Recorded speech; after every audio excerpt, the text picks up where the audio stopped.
আজকে কি হয়েছে বুঝেছি? কি হয়েছে? মানে আমার সকালে ঘুম থেকে উঠলাম, উঠার পরে ভাত খেলাম।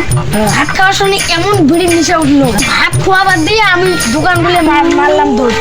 তারপর আমি দোকান যাওয়ার পর দেখলাম একটা দোকানও খোলেনি। আমার তো মাথা উঠে গেল গরম। কিন্তু আমি 2 দিন ভাত না খেয়ে থাকতে পারবো, কিন্তু বিড়ি না খাওয়া ছাড়া আমি থাকতে পারবো না।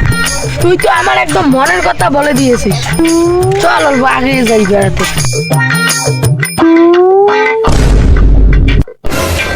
বন্ধু দেখতো ওটা বিড়ি নাকি? আরে ভাই ওটা তো বিড়ি না, ওটা তো একদম সমস্ত ছেলে মেয়ের একদম মানে ছেলের একদম হাগা ক্লিয়ার হওয়া ওষুধ আর মাথা ঠিক রাখা ওষুধ। না খালি তো আমার এখন হাগা ক্লিয়ার হয় না। শালাই দিয়ে আমার কাছে তো কোনো শালাই নাই। কি বিড়ি খাওয়া আসে গেছি, লাইট নেই, একটা শালাই নেই। এই তো আমার কাছে লাইট আছে।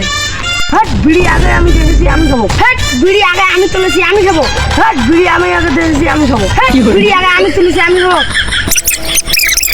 আমি খাবো। আমাকে দাও। আমরা বিড়ি কিনতে মারামারি করছি আর তুই মধ্যে আসি বলছিস আমি খাবো।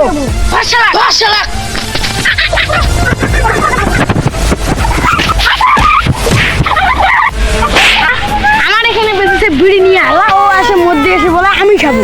ও শালা এদের মানুষকে এরকম মার দিল। আমি কেন বলতে গেলাম না যাই ভোর বিধান মার খেতে হবে, বাড়িতে যেতে হবে। ও বাবা